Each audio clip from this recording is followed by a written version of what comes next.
Good evening. I'm Dr. Robert Shaps, and welcome to our elementary town hall. I want to start off by wishing everyone well, and I hope that we are all safe. I realize that we are trying out this new Zoom webinar format, so I hope that all of you have the opportunity to participate, to be a part of the meeting this evening, and we'll work through it. I know that it's been challenging times for all with adjusting to the modalities of conferencing, virtual meetings, and so we appreciate your patience as well. So I'm going to give our participants some time to log in, knowing that we may have a large audience this evening. I have had the wonderful pleasure of hosting superintendent coffees over the past 10 years throughout the school year and in the run-up to the budget. So knowing that I could not host small meetings with parents these last few months, I thought it would be a great opportunity to hold 3 town hall meetings for parents, for community members, to talk about the state of our schools, to share some information about where we're heading, the planning that is now underway or will soon be underway for the fall, but also have the opportunity to hear from you and answer some questions this evening and to know what's on your mind. Again, I appreciate the opportunity to speak to you and hope that it is a productive evening and that we have the opportunity to engage in a conversation, that I can answer questions, that we can post some of the questions for the broader community and continue the conversation. I want to start out just to acknowledge the hard work of our administrators and our teachers.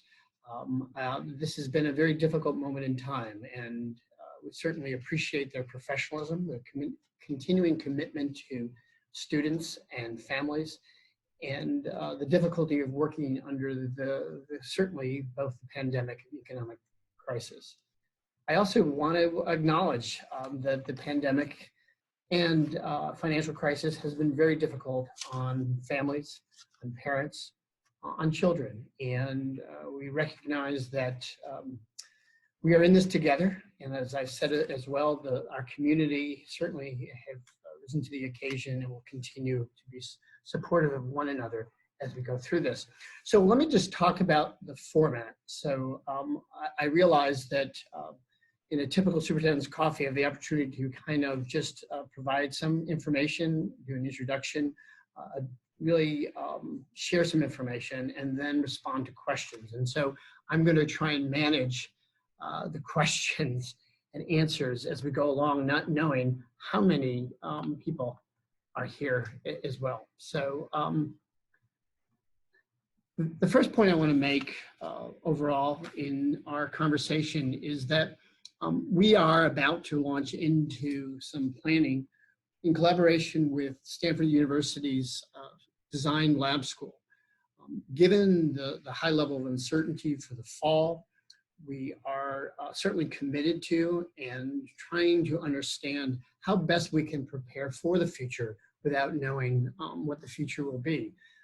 One of the things that we appreciate about the Design Lab's focus is they're working with schools from across the globe to try to kind of narrow the focus to build a framework that schools can prepare effectively and be able to anticipate 3 possible scenarios. I mentioned in my letter to the community the possibility of an open campus with health restrictions, the idea that we will move forward in some form of a hybrid model, and or continue for an extended period of time with remote learning. And so what I appreciate about the Design Lab framework is they really focus in on bringing in various stakeholders, try to begin with some future planning to understand what we think the future will be, not only in the near term, but over the next several years. And how do we take the various opinions of the future, align it with our values, and then start to narrow our focus to develop working prototypes and to plan effectively for the fall. And so it's important as area superintendents consider how to be best prepared for September, to work with a group like Stanford Design Lab that has experience in facilitating and working in complex design problems. And so I felt in talking to colleagues from across the globe who've in some ways started this work with the D-Lab, that this would be a great opportunity to partner with a institution that really brings the design thinking to focus. And so my first question, I would say to a parent that asks why the Design Lab, is because when you have a lot of uncertainty, I think focusing in on and bringing partners who have experience with dealing with complex situations and can bring creative ideas provides a great opportunity for the school system to think broadly, but also in specific terms. And that's what we're excited about. And it gives an opportunity to bring more participants in the fold by creating working groups that will focus on elementary, middle, and high school scenarios as we go forward together. I wanted to also say that it's equally important that we create a feedback loop throughout this process and ensure that as working groups are developing models for the 3 scenarios, that we have the opportunity to share this work with the broader community. And so part of our goal is to really create the opportunity to be transparent, to seek broader feedback from our stakeholders, and then to take that information and kind of refine the process overall. I think it's difficult to understand that there are so many things to consider, so many possibilities, and also that we, in many respects, will have to wait till we get more information from the Department of Health, from the New York State Department of Education, from the governor's office, as things unfold between now and September. And so typically one of the questions I get from parents and staff as well is, what is it going to look like? What will we do? When will we know? And we know that one thing is for certain, that we may not have the lead time that we would appreciate to plan effectively in terms of communicating and responding. And so that's why we've started this work now. And I think that's really important to us. So we hope to launch this work beginning on May 29th, next Friday. It's going to be a series of 3 3-hour workshops for our working groups. And as we start to develop our plans, we'll share the information as well. I think one of the things I also just want to say and acknowledge is that as we've shifted into remote learning, we've recognized and certainly have publicly stated that we need to get this right going forward, that we recognize that it has not been perfect, that as we were dealing with the public health crisis, we were trying to build capacity within the organization and working hard to really adjust to the remote learning environment and understanding the complexity from the parents' perspective at home with children, understanding the challenge of students being able to navigate the remote learning environment, and then ensuring that in some ways we could sustain this remote learning framework over a period of time. Part of the complexity is also an understanding that many of our staff members were directly impacted by the pandemic, family members as well. And so how did we able to balance the needs of students, the needs of our professionals, and to be able to respond and have a framework that would work over time. And I would say that it's been a learning process for teachers. It's been a learning process for administrators, parents, and students as well. So we expect to kind of focus in and pause toward the end of May and focus in on lessons learned.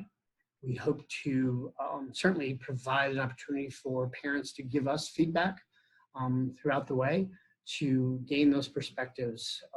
So as we move into the scenario planning, we can appreciate and understand the complexity that's tied to remote learning. We know that we're not alone. In my conversations with my fellow superintendents in the region, all of us are dealing with the challenges in the public education and the challenges that are not only at the administrative level, at the parental level and student level, but certainly at the level of the teachers who are responsible for the daily instruction as well. And so how do we learn from this?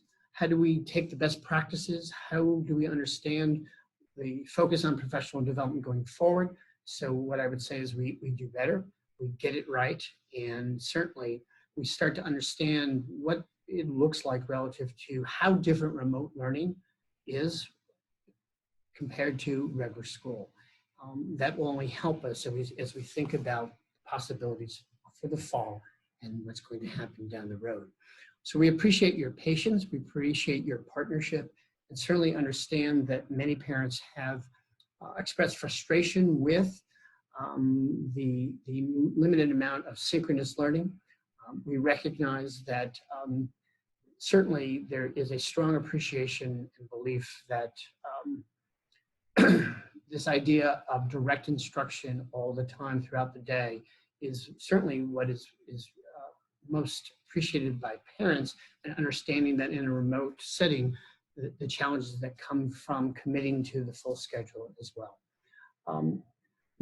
We know that building consistency of experience is important. We recognize that when we have over 500 educators, that being able to maintain a consistency is part of the challenge, and we will work with teachers to understand how we develop a long-range plan so that we can continue to meet the expectations of the community if we continue in a remote learning mode.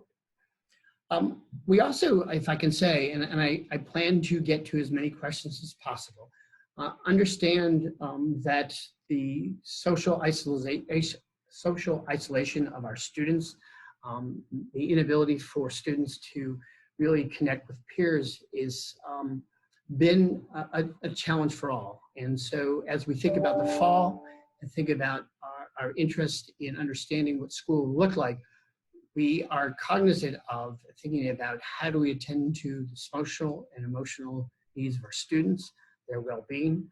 How do we think about the idea of we learn best together, and yet we may have the restrictions and the challenges that come with the public health restrictions that will make school continue to look different for many students. When you think about trying to understand how we promote interaction and socialization, even the what I would say simple or matter-of-fact understanding of what would the first day of school look like. How would we introduce students, kindergartners, to a new teacher if we still have certainly some restrictions or the inability to be face-to-face in person? What will our classrooms look like? How can we learn the lessons of many of the countries now who are returning to school, looking at what is happening in Denmark, in Germany, in Israel, and Japan, understanding how this will look for our unique settings in our elementary schools that have buildings that have been around for over 100 years, and how we accommodate students in a safe way. Safety will be paramount and will continue to be, both for our children and for our parents and for our staff members. So there is a lot to think about and a lot to plan for, but we do want to prioritize the well-being of our students and safety, and figure out how we can kind of operate in a way that makes sense. I wanted to shift gears if I can to kind of just talk about where we are with the budget process before I get to questions and comments. We, as I said in the beginning, are quite aware of the impact of the pandemic on our community, on parents, on families, and the financial crisis. And so the board and the administration has been mindful of the fiscal challenges in our community. And so in creating the budget originally, we looked to maintain an investment in our programs and certainly meet the expectations of our community for a public education system. We, over the last 2 months, have adjusted the budget. We reduced it by $1.4 million. We're now under the tax cap. And we recognize that over the next several months, the challenges that are in play for the state government and state budget, the potential for additional state aid cuts and revenue cuts, and how we can invest in the budget that has been approved by the Board of Education in anticipation of the June 9th vote, and give ourselves the greatest distance in the months ahead to see what will happen with revenue and how we can plan accordingly, but at the same time provide ourselves the flexibility in the event that we need to adjust this budget. The budget itself, the factors that are increasing the budget at this time are the commitment to our employee benefits and the increased cost to meet the mandates of special education programs and services, and additional cost of transportation. That adds up to, I would say, $2.7 million increase overall. And that is exactly what is driving the increase over the current budget going forward. Being mindful of the impact on taxpayers, we recognize that we need to continue to be efficient in how we think about school and in operating our schools over the next several months. And one of our goals is to understand the possible scenarios, to have the flexibility to realign our resources in such a way that they can really prioritize the models that we anticipate and give ourselves the ability to focus in on the classroom and our students in instruction. And that may look like more investment in professional development for our teachers over the next several months. It may be shifting to a learning management system so that we can create an inclusive portal for our students to operate, or it may be looking to invest in our facilities to really be able to support a hybrid model of schooling. And so changes to classrooms, changes to the school environments. And so we appreciate the opportunity to maintain the budget that is being put forward to the voters and be able to go slow and understand where we need to adjust the budget over time. So I'm going to start to get to some of your questions. And the first question that I'd like to respond to is the school district considering starting the school year early in the fall? And also, are we considering moving any vacations on the calendar and making shifts to the calendar? It's a very interesting question. I know that yesterday, several universities nationwide have announced that they're going to be open in the fall. They're going to adjust their calendar to end the semester before Thanksgiving. A lot of the what ifs around the start of school certainly are really in the authority of the governor, certainly the Commissioner of Education, and we in some ways are waiting for guidance on when we'll be able to start school. As you know now, we're still under the executive order that it commands that all schools remain closed. And even the question of the ability for districts to have and support a summer program is up in the air as the governor is looking on a 4-point plan to open the state based on benchmarks that are unfolding in different places across the state. So while I like to think that we're going to maintain the school calendar that was adopted by the Board of Education earlier this year, I would say that we need to anticipate that based on the public health crisis, that the start of school may change, but I do not anticipate at this time that we would start earlier. I do think we might, based on what happens in the fall, consider how in some ways we might give flexibility to the calendar and anticipate that ahead of time so we can communicate and understand it. It's interesting in looking at models across the globe and places where they've returned to school, in dealing with and anticipating the continuing health crisis, there's been some change in the schedules, and that is important, certainly as parents go back to work in the workplace, and so that can we find a way, and even in a hybrid model, to build a schedule that provides flexibility for both students and parents for the foreseeable future. So just building on that question is, are you considering the needs of working parents that are not working from home, that can't work from home in the fall?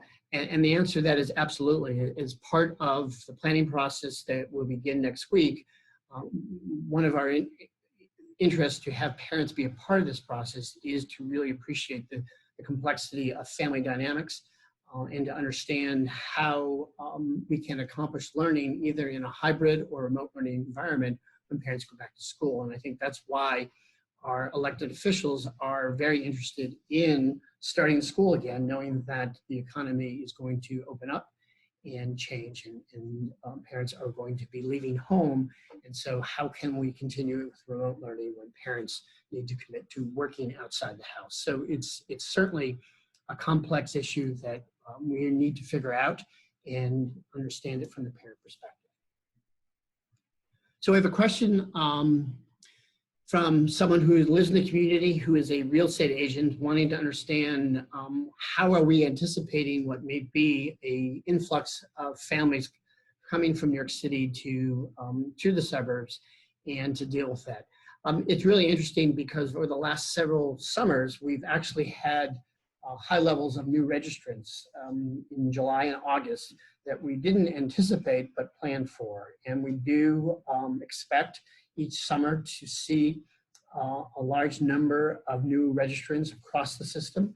And we have built in the flexibility in terms of our staffing to try to accommodate that. Now, clearly that's usually falls within reason, and we need to understand and certainly accommodate more kids coming if that's possible. One of the interesting things that we hope to come out of the planning process is understand that based on the scenario that may happen at the start of school during the school year, how can we reimagine and rethink about how we operate the schools? I know that the enrollment task force over the last several years really spent time looking at creative ways to think differently about our elementary schools. And certainly if we're in a remote learning environment, the ability to assign teachers to focus in on how we deliver could be completely different and allow us more flexibility in case we do see a steady increase in enrollment. At the same time, I think we need to be mindful of how do we operate our large schools, our middle school and high school with 1,300 and close to 1,800 students in the high school in a safe manner, knowing that it will be very difficult to have a normal schedule of school when you're trying to accommodate so many students. So this is something that we're going to plan for and think about, including watching our enrollment as we go on. We have, and I've had the opportunity to provide an update to the community on kindergarten enrollment. I would say that our kindergarten enrollment is smaller than anticipated at this point in time. And we think part of that is because people have yet to decide about committing to kindergarten, but also are dealing with a myriad of issues in families at home. And so as we go forward, we'll see what happens. So I'm going to continue on. So a question by Ms. Kaufman: how do you plan to build days, times into the calendar to deal with future school shutdowns for public health issues? I think part of the work over the next 3 weeks actually is to anticipate those three scenarios I described, both extended school closures and a continuation of remote learning based on public health restrictions, a hybrid situation. The governor this year has given us the flexibility in some ways not to focus on the 180-day calendar. And I do think we need to kind of build a model that provides for continuity of learning at all times. And I think that's part of what I would say is the lessons learned through our experience this spring with remote learning and having the opportunity to kind of understand what would the calendar look like different? What would the calendar for school look like without any interruptions or anticipated closures for school relative to a hybrid model where we, again, have to stagger start times for certain students, think about alternative days while some students are continuing with remote learning, and think about students who, because of health issues and concerns, do not feel comfortable coming back into the schools. And so that's really important.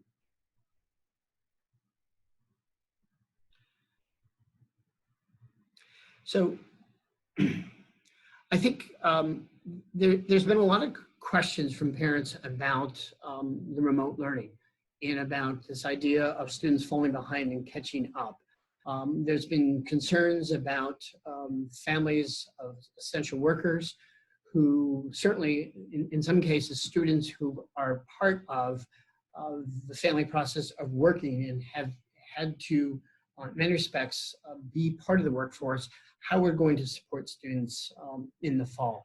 One of the things we've talked about as administrators is really having the opportunity at the beginning of school to formally assess where students are, to make adjustments really from day one, and understanding how we can build momentum in teaching and learning for all of our students.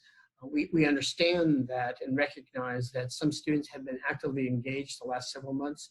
There have been some students who have been intermittent in their participation in school, and we want to get all students back into the rhythm of daily learning and ensure that we can assess and really personalize instructions to all students.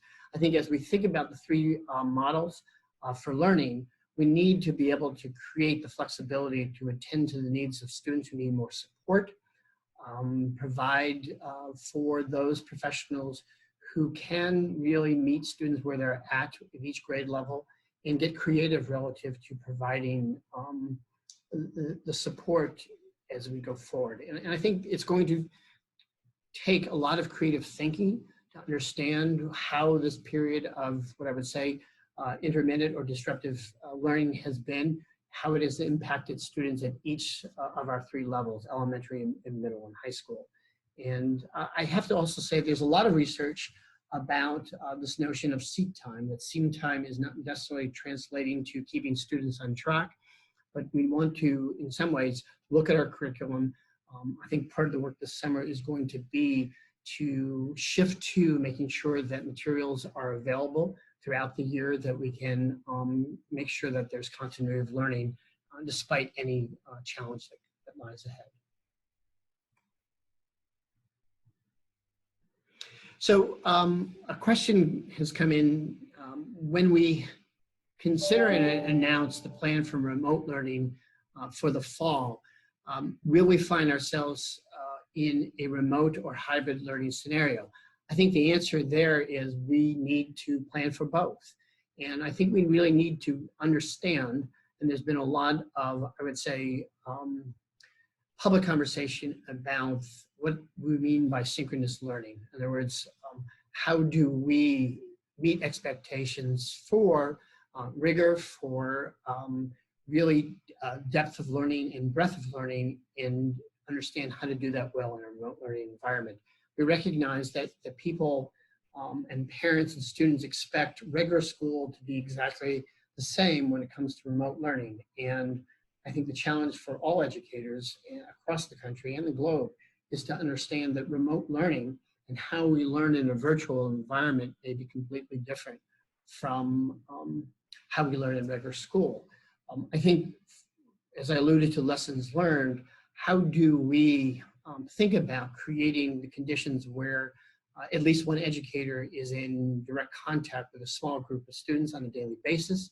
And so we may have situations where a teacher has full responsibility throughout the year in developing daily remote learning, but we have other teachers in a hybrid model where working directly each day with small students and working in collaboration with a remote learning teacher, or that one teacher has been assigned to 10 to 12 students each day and is really becoming familiar with how those students are learning, their needs, and being able to really focus in on a small group of students instead of a larger class or a large caseload of students overall.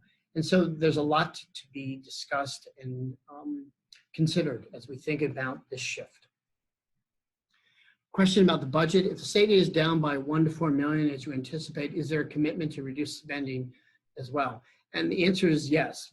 In terms of the board's conversations, we recognize that we want to give ourselves the ability to respond or react to the possible reductions in revenue that may not happen until the fall, or maybe as immediate as the next few weeks. And we certainly are committed to creating a transparent and public process for discussing, if necessary, where and what those cuts would look like, how we would adjust to a 10% reduction in revenue, 20% reduction and more. And so I would say that our administrative team has been looking at different scenarios and certainly would step forward in our public meetings and start to introduce a framework for how we would make decisions. Over the last decade, the region, our community has faced the challenge of financial crisis in terms of making hard decisions about our budget, about program.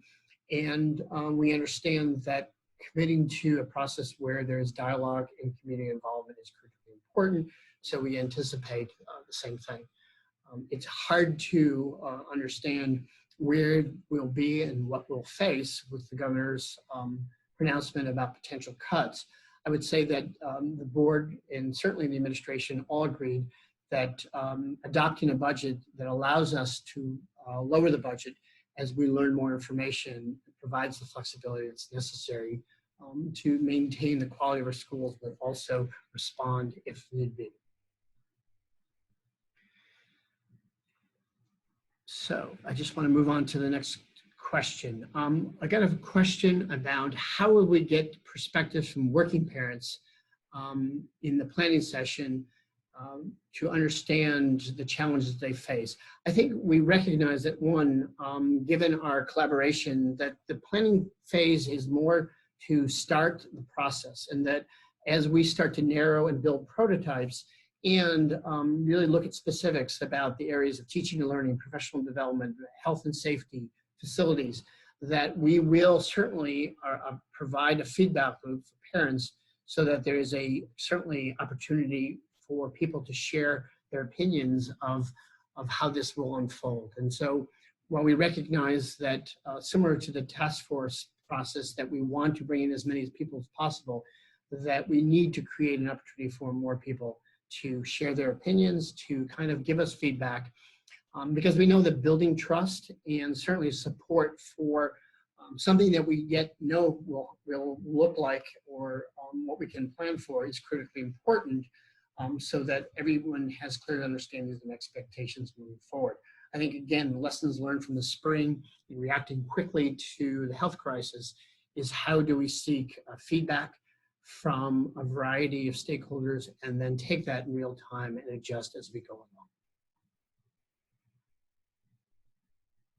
So I have a question. I'm a parent of a third grader and also a pediatrician in the community. Regarding plans for next school year, have you considered a plan with both remote and in-school options being offered by the district? That question has come up a lot, especially where we have many families with, I would say, specific medical issues that really questions whether a child or the impact of a child coming to school with a parent at home or extended family that may have a health issue.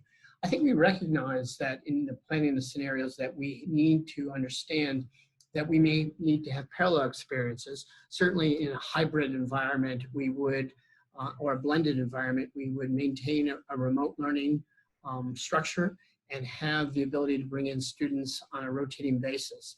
And so we are planning for the understanding that most likely we'll have to continue with remote learning over time.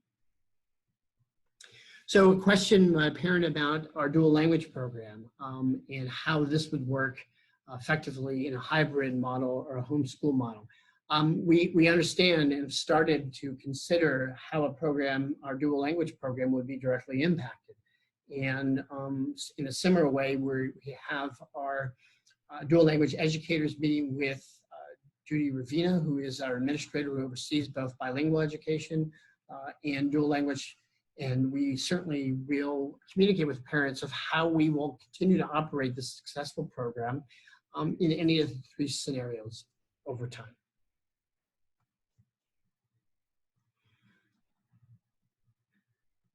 So the one question that is on the minds of several parents is about transitions and how we will support students who are moving from 5th grade to 6th grade and certainly 8th grade into 9th grade over the coming months. I do know that our administrators, building administrators, have facilitated and provided for orientation programs for parents and students. We anticipate that that will continue over the next several weeks. As we think about our plans for September, we want to understand how do we help for the students who are really entering transition years. And so what we might do to front load that process, create what I would say innovative opportunities to connect teachers with incoming students, and to really kind of in some ways address the challenges of a new setting of starting out so students feel comfortable and confident right from the get-go. We have an interesting scenario at the middle school where we are introducing a new middle school principal. And in speaking to Dr. Saki, we talked about the challenge of what is going to be like to be a new leader of a school who has not been able to engage with parents and students and staff in a, what I would say, direct manner or in physical proximity. And how does he start to introduce himself, to learn about the school over the next several months if we are still in a situation where we can't gather socially in close proximity. And so we're starting to understand how he can begin to introduce himself as a new administrator. And I think in some ways we think similarly with our students. As I said at the beginning, what is the experience we want to create for our kindergarten students who is just starting out on their educational journey, and to make a warm and welcoming environment, knowing that we may be limited by how we introduce that student to school over time.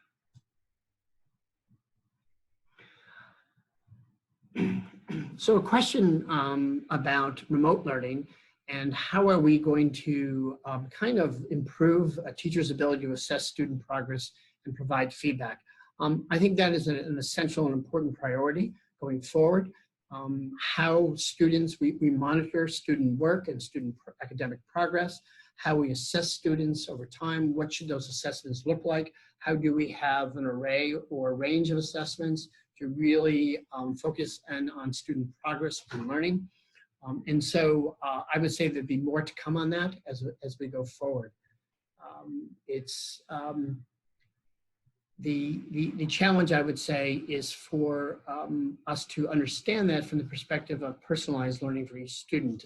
I would say that one of the things that I'm proud of is the fact that we've been able to maintain and provide services and support for students and student support services, and to really focus on maintaining individualized instructions for students who have IEPs and 504s. And so there'll be more to come and talk about and present to parents about how we will get into the routine of, I would say, assessing student progress on a day-to-day basis, on a weekly basis, and over time. I've been told we might have some problems with audio, and so I hope that you remain patient here. So there's a question about guidelines for teachers at each level for remote learning. We recently sent out district-wide just a framework for our expectations for remote learning. We know that many teachers have created a rhythm for daily meetings, for small group instruction, for whole class instruction at various levels of the school system. I would say that we are encouraging teachers to organize daily learning activities that are so-called synchronous experiences, and that could be office hours, that could be small group instruction. But we really want to provide the teacher, with the individual teacher, with the flexibility to really plan out based on the needs of students, organize learning that way. Teachers continue to receive support in the use of technology. Our instructional technology coaches, both at the elementary and secondary levels, have been providing ongoing support around tutorials, around using a host of what I would say technology tools. And we certainly, as building administrators, are kind of working each day to audit class instruction. And I would say yet again that we are looking to say, how do we build on the current experience and improve over time, as we anticipate that this will be possibly what will be our focus on school for the foreseeable future.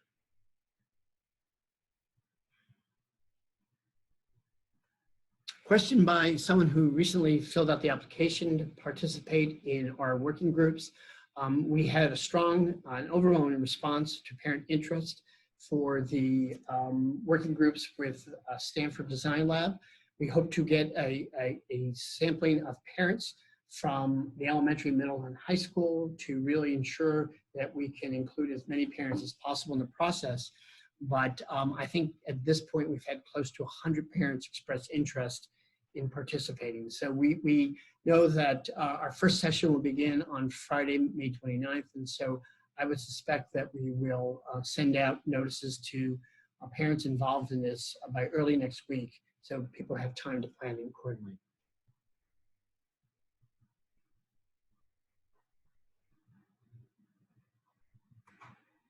So one of the reasons why our planning sessions are during business hours is that we're working with Stanford, which is working on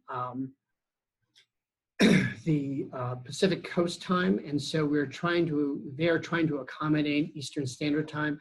I recognize we knew when we did this, it wouldn't fit into schedules for all parents.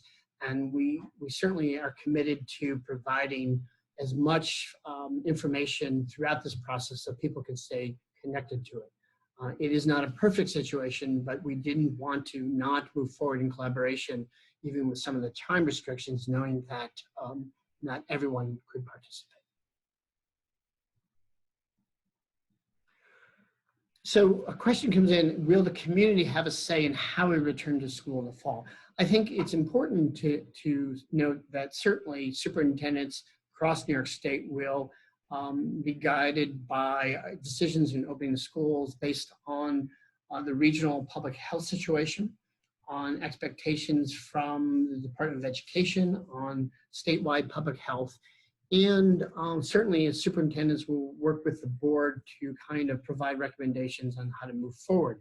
I think the challenge is to understand that even over the last several months that we have been in some ways working under the guidance of the County Department of Health, the State Department of Health, the Department of Education, and the Governor's Office in terms of the authorization and determination as to whether schools should or could remain open. So I would say that obviously our first priority is the health and safety of our students, our staff, our families, and all of our superintendents are really trying to understand how will we know what we can and can't do over the next several months. One of the things that is really certainly understanding in our minds is that there's a lot of uncertainty and a lot of questions, and that I would say parents, certainly teachers, administrators, and students all want to know what is going to happen next. And I would say that certainly we're committed to providing as much notice and communicating as often as possible, but we have to be realistic and understand, and that is where the planning comes in, that things may change, and they may change quickly over the next several months. And so all the planning for one way in which to operate the schools may in some ways change under circumstances that we have to have the flexibility to move in a different direction, and certainly let people know that all along. So I wanted to say that I received certainly a large number of questions, and being mindful of the time and my ability to kind of answer them, that we will take the transcripts and the questions and provide a written response over the next few days. So this way people can feel that they have a chance to have their questions answered. So a question that came up, will you consider extending the school summer learning? I would say right now, first of all, the governor has not given any approval for summer programs. I think he is cognizant of the fact that within the regions across the state, there may be certain restrictions that would even prevent the idea of physically offering school. I think we've had discussions about, and we'll have to make final decisions about our summer co-op camp program and the virtual summer co-op program that we discussed yesterday in our public meeting, as well as summer school. But at this time, we don't plan any formalized summer program at this time, and the governor has yet to say as to whether that would even be possible in our region of the state.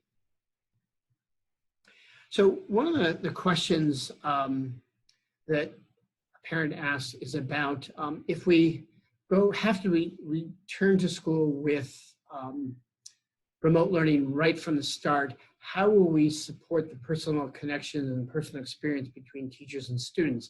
I think one of the things we're proud of is that our teachers, from the first day that we entered into an extended closure, began to post daily messages and make a priority the daily connection with students. And the response was overwhelmingly positive, and we know and recognize that that important relationship and connections between teachers and students is critical. And so it's how do we kind of build on that, and how do we motivate students both academically, but also connect and attend to their social emotional needs in this remote setting, in this world. One of the articles that I read recently about the challenges of virtual learning is that students have the ability to kind of disconnect. And although they may be physically present in the remote learning process, how do we engage them so they really optimize learning and have students really, in some ways, be interested in driving that learning forward, as opposed to the teacher being the one that is facilitating that over time.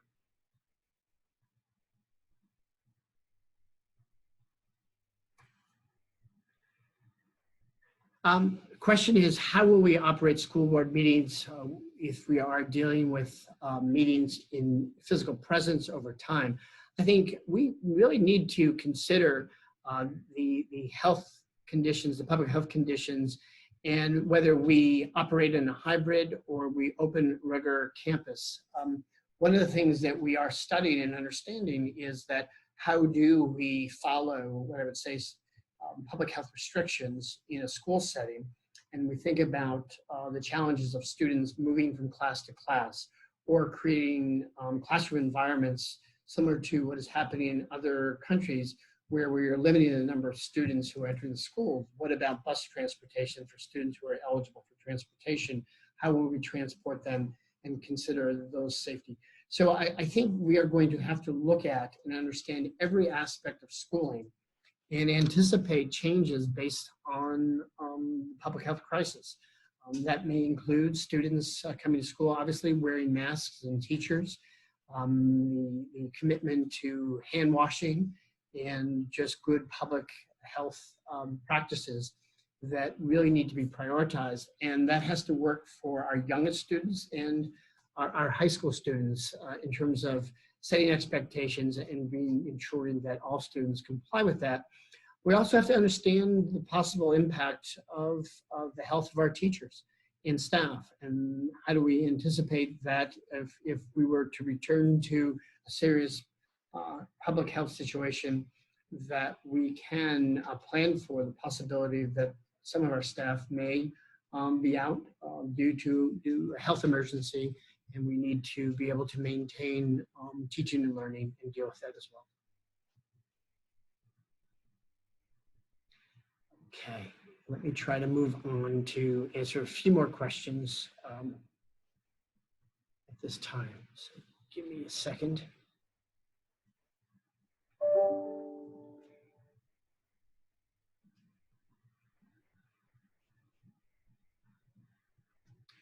Okay. Having trouble with the mouse.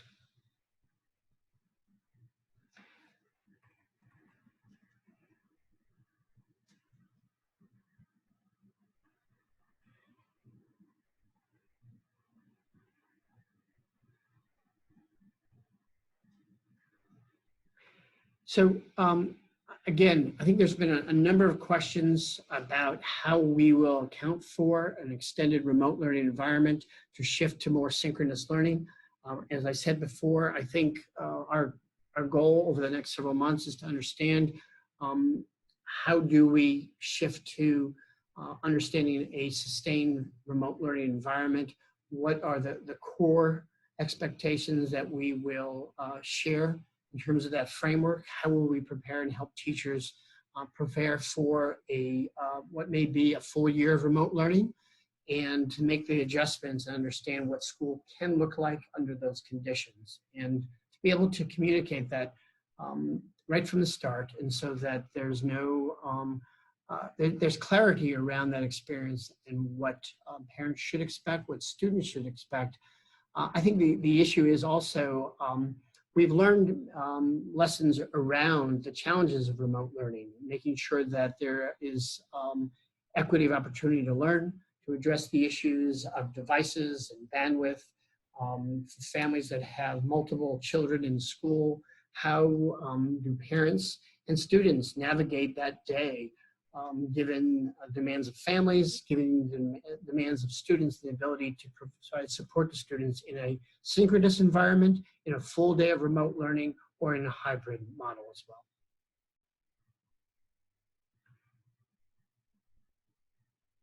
Okay. Trying to sift through the questions, so please remain patient.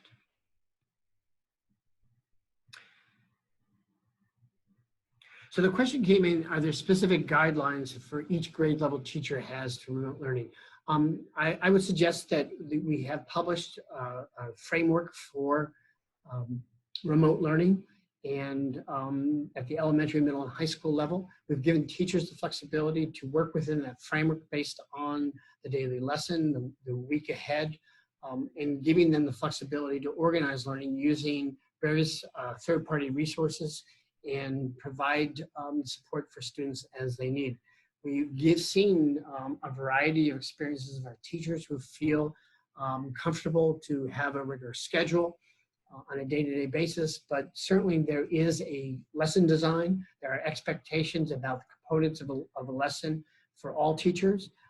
We certainly are monitoring the daily instruction, our Google Classrooms at the building level, and providing teachers with feedback based on the lessons that are constructed. One of the things we tried to do at the elementary level is to ensure consistency across the system and give teachers the resources, and so that they can focus on what I would say is direct contact with students.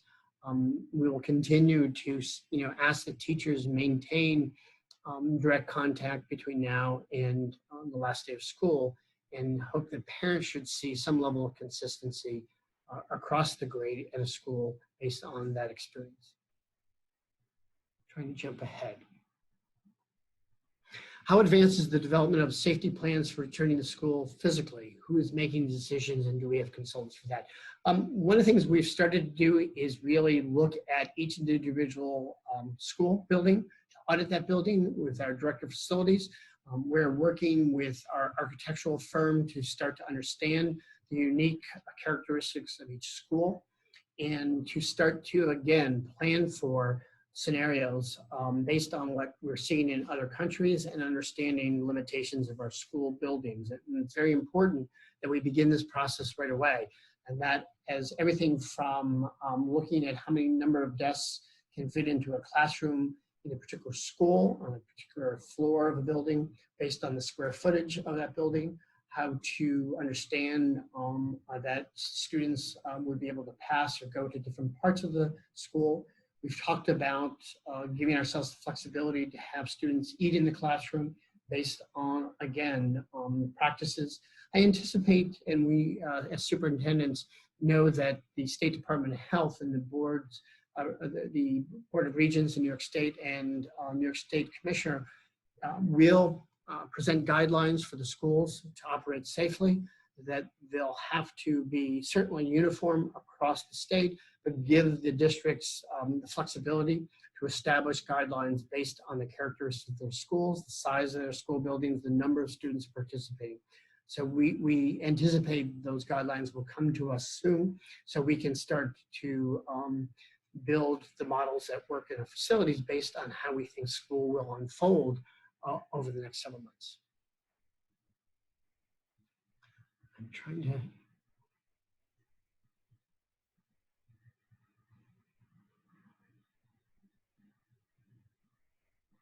move through the questions. As I said, I hope to print out the transcripts of the questions that have been presented this evening and post answers, and so that I can at least speak directly to the concerns of parents. And I appreciate your patience.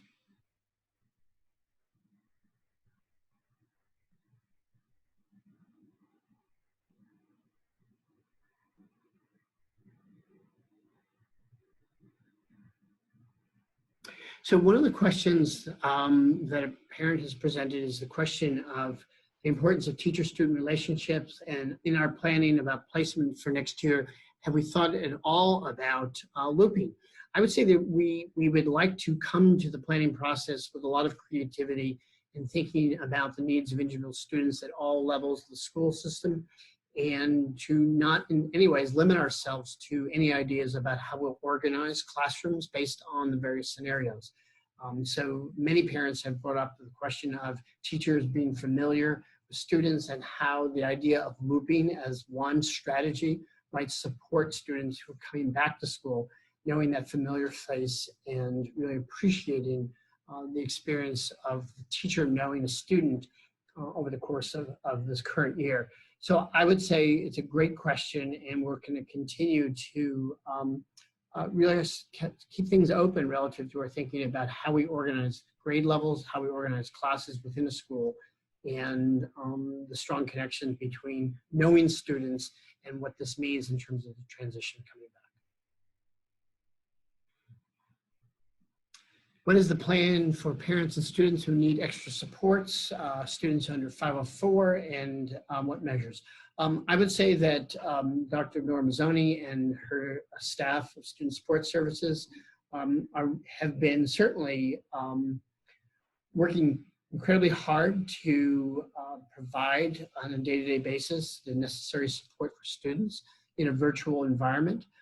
We recognize and understand that as we go through CSE meetings, annual review meetings at this time, that there's honest discussions from parents and teachers to understand the challenges that students are facing and have faced and will in the future, and how do we anticipate that going into the fall and ensure that there's continuity of support and services as we go through the year. And so I encourage parents through the annual review process, the process of the 504 review process, to kind of raise concerns and allow our staff to really address individually how we will support students in the fall.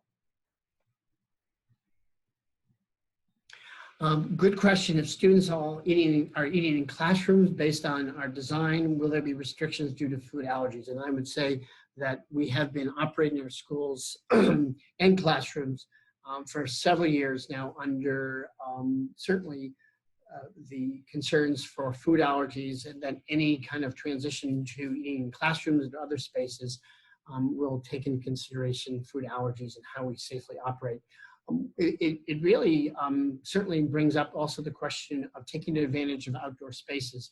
Certainly in looking at the public health crisis and the research about being outdoors, we want to consider and anticipate how we can really maximize our school settings, and based on weather or thinking creatively how we can conduct learning outdoors, not just what I would say the traditional occurrences of recess or physical education, but to think that as we come back in the fall under the promise of just good weather days, could we think strategically about using our school footprints to conduct instruction outside where we know students could be safe in gathering together.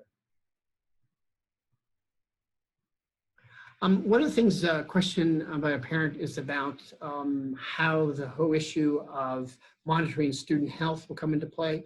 Certainly we're waiting for guidance and certainly to try to understand what opportunities we would have with our school nurses and staff to monitor the health and well-being of students and staff, what protocols we would put in place in an open campus model or a hybrid model, what technologies would be available to ensure that as students are coming back, that we have a clear understanding of their health and well-being, understanding the complexities of what does it mean for students who are going back home with adults in a family, obviously extended families, and how that plays into it. So absolutely, we want to certainly understand what would be available for resources to help us monitor the health of staff and students. And so we'll see what comes together over the next several months that we can incorporate into and implement into part of our daily routines for operating the schools. I would say that I think we've gone through all questions that people have put forward. I want to be mindful of the time. We had talked about hosting for about an hour and a half, not knowing how many people would be attending and how we can accommodate all those who have questions for me. What I would say is that most of the questions tonight have not necessarily been specific to elementary students and elementary school. I would encourage over the next 2 weeks for those who'd like to continue the conversation to be a part of it. I want to go back to a couple of points about the budget. This year, we, based on the health crisis, we have moved the annual vote for the budget to June 9th and the trustee election. We recognize that because of the health crisis that we're operating under an absentee ballot. I want to stress that the annual budget is always an important moment for our school and our community. We certainly have appreciated the support of our broader community and taxpayers in approving our budgets in the past. And this year we know it's critical that we certainly educate our community members, our taxpayers about the school budget. As I said in the beginning of the conversation, that we are mindful of the economic and financial crisis and the burden and the pressures on our taxpayers. Therefore, I think we've taken the time to put forth a budget that will continue to maintain quality in our programs, provide what I would say is the greatest flexibility during the period of uncertainty. And we're focused on efficiencies and thinking creatively about how we operate the schools with the support of the community by passing the budget over the course of the next school year. We certainly know that over the next 30 to 90 days that there may be a change in course relative to state aid. And we believe the budget that the board has adopted will give us the greatest flexibility to move forward and adjust the budget in the event that we find a change in our state aid or other revenues.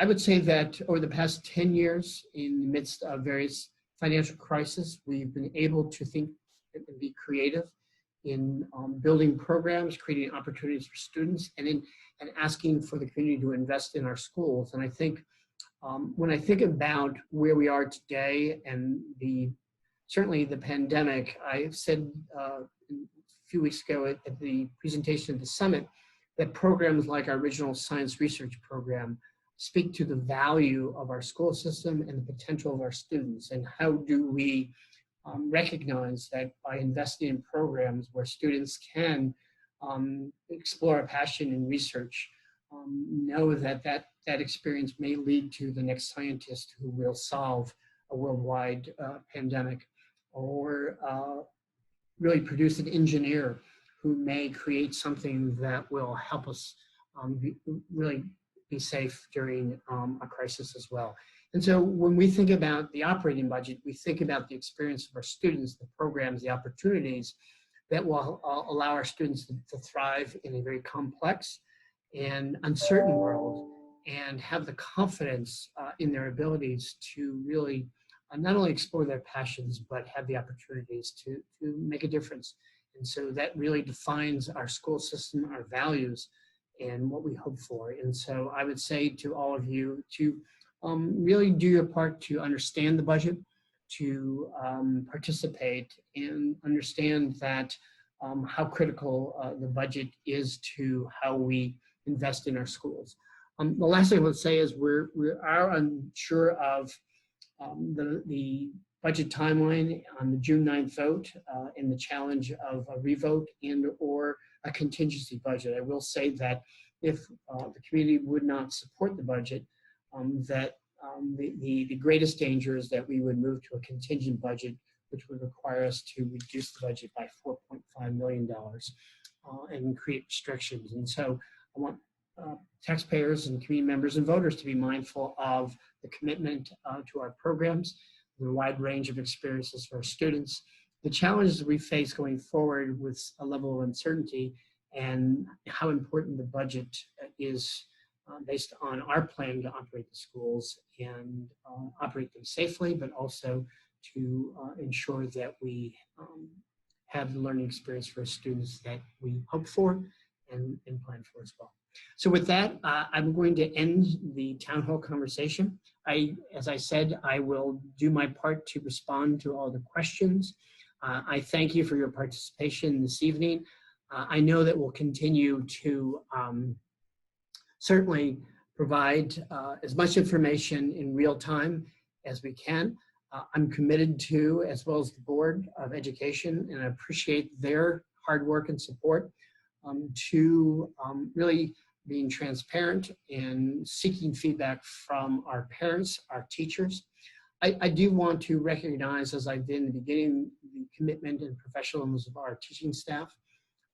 They, as parents, certainly have gone through a very difficult time and challenging time, many of them, dealing with the pandemic, and they've remained focused and committed to our students, and they have performed at the highest professionalism, and I applaud their commitment to the community and their willingness to kind of continue to learn, to change, to grow, and apply new skills, not only to the end of school, but to take this new experience and build on it in terms of moving forward. So with that, I say thank you and look forward to continuing the conversation in the future. I wish you all to be safe and remain well, and hope to see you soon. Take care.